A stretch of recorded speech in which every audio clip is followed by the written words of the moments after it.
সয়দাবাজ উত্তরপাড়া এবং দক্ষিণপাড়ার ম্যাচ চলতেছে। 4 ওভারে খেলা।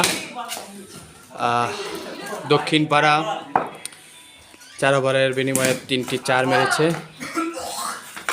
এখন উত্তরপাড়া ব্যাটিং করতেছে। এখন পর্যন্ত কোনো 4 হয়নি। 1 ওভার শেষ, কোনো রান নেই। খুব সুন্দর খেলা চলতেছে, খুব সুন্দর।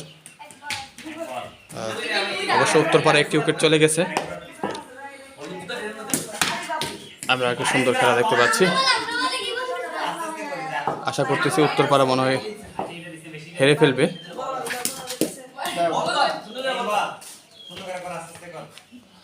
সবাই বাইরে খেলে।